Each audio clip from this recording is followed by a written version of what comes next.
Hollywood Sleep TV.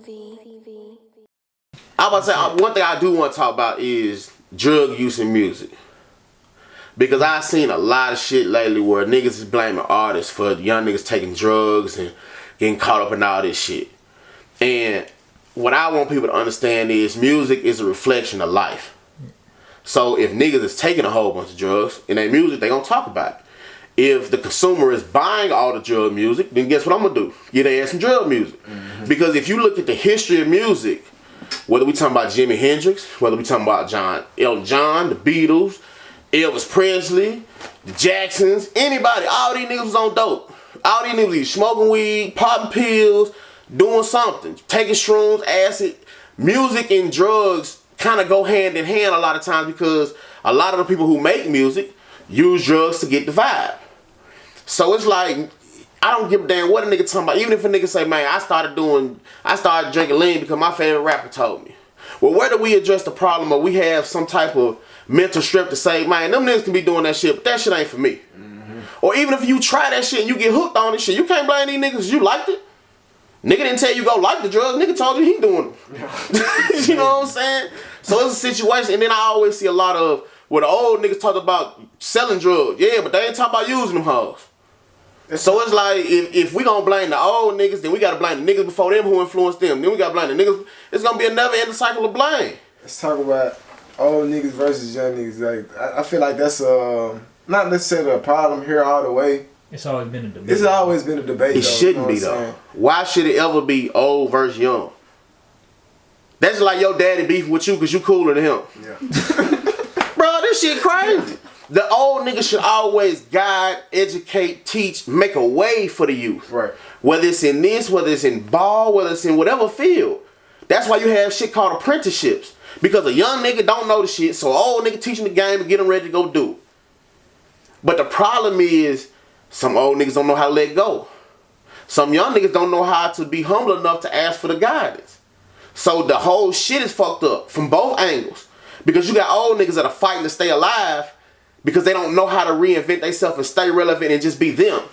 Then you got young niggas who feel like the old niggas holding them back. So instead of saying, well, man, fuck these old niggas, we gonna just rock out because we the cool niggas anyway. You get lost in the hate and niggas start going on both sides because it's always, I was once the young nigga that felt like the old niggas wasn't doing shit. So what did I do? I found the old niggas that would fuck with me and I kept it moving. Never threw hate to these old niggas. Never threw salt on the older niggas who wasn't fucking with me. I just did me. So that's what my advice is to the old niggas, bro. Help these young niggas come along because shit, if you was smart and you had all the young niggas on your team, they gonna bring you in revenue because you can sign all their ass if you in position. And really have some shit going on. Or you build a team to where these young niggas come up through you and they gonna kick back. Or if you a young nigga, shit, find some old niggas that's fucking with you. They not fuck them niggas because they gonna be out the way anyway. So it should never be the old versus the young. It should be the old helping the young. Yeah. Because like you gonna see, it's gonna be a young nigga with a camera, and he gonna come up in 4-5 years, and you gonna be the OG. And he either gonna look at you like, man, Steve helped me get to the next level. I'll fuck with him forever. Even when I got opportunities I can't do, I'm gonna call Big Homie and see what he got going on. Or you gonna be like, man, I can't help you, young nigga, do your own thing. Nigga gonna be like, man, that nigga Steve a bitch, he an old hate man, nigga. And the cycle gonna continue because it's always gonna be some old niggas and it's always gonna be some young niggas. Yeah. So it's like I said, it should never be old versus young. It should always be young, old niggas bringing along the young nigga. And one thing young niggas gotta learn now, just cause your shit whack and I think it's whack, don't mean I'm hating. Yeah. It's about how you say it though, is what I understand. It's like, if I don't like, that's why I tell niggas, I ain't trying to come to the studio session. Because I'm not trying to sit in here and say, hear you say these same 16 bars 20 million times, and we listen to the same song over and over again, because what if I don't like the motherfucker before it's done? And I tell you, man, I ain't feeling this junk. Then you took my opinion, and you said, fuck this record. Yeah. We gonna do something else, because bro don't like it. Instead of finishing that motherfucker, then let a nigga hear it. That's why I like to come in when the shit is done. I ain't trying to be in the studio fake hyping you up because I ain't DJ Khaled. That ain't my thing. You know what I'm saying? I'm trying to pull up, hear 4 or 5 joints, and let you know how I feel about them 4 or 5. Yeah. But artists got to understand if I don't like it, it might be some young niggas that love it. So you got to understand your demographic and who you making music for. So when you do have people criticizing your shit, you understand, okay, this might not be from old niggas, but them young niggas gonna love it. And if you an old nigga, understand, like, man, I ain't really feel this junk, but that don't mean it ain't it. It's just something I ain't rocking with. So I'm letting you know. But a lot of niggas, if you know who you got in front of you and you checking the criticism from them, you should know if they're a real nigga or not. Fair. So a lot of niggas, if they trying to tear you down, shit, that's what they gonna do. But if not, then shit, nigga gonna fuck with you and tell you how he really feel about it. And all nigga can do is ask for that, because at the end of the day, opinions don't mean shit, because you could pay a nigga to play some whack shit every day and eventually it'll take off. It's plenty of songs niggas don't like that is on the radio right now because somebody paid for that hoe to be there. So nobody's opinion is the all be all, because it's always a way around that shit. Touch on that though real quick though about that niggas going to the A shit, man. Usher Raymond that nigga, man. So you don't This my thing. Like, even Russ made a post where he's like, you don't have to get popping in your hometown. You can get popping everywhere else. Depending on what you do. Because even with Russ, it's like, Russ from Atlanta. He went to New York and made all his hits and got on up there. So it's a situation where, yeah, he didn't get popping in his hometown, but guess where he is always at? In Atlanta. Trying to get popping in Atlanta. He's a worldwide artist, but you can tell by the moves he makes by doing the popping up at Mix Show Mondays and shit like that. He cares about what Atlanta people think about him. You feel what I'm saying? If you an artist and you do street music, how the fuck is you gonna be the biggest dope boy in your town if you was never the biggest dope boy in your town? Because when you do go to these other markets and you, oh man, I had chat on lock. Nigga, what a nigga gonna do? Hey bro, what's good, bro? Man, it's a nigga down here named such and such. He said he the hottest nigga in your city. Man, we don't know that bitch ass nigga. Yeah. Alright. Yeah. You feel what I'm saying? So it's like, how, especially with trap music, how can you not be the man in your market? How, even with gang shit, it's like, how you the biggest gangster ever, but none of the niggas who really do this shit in your hometown know you. So now you just making up stories. Now you're an author, you're a storyteller.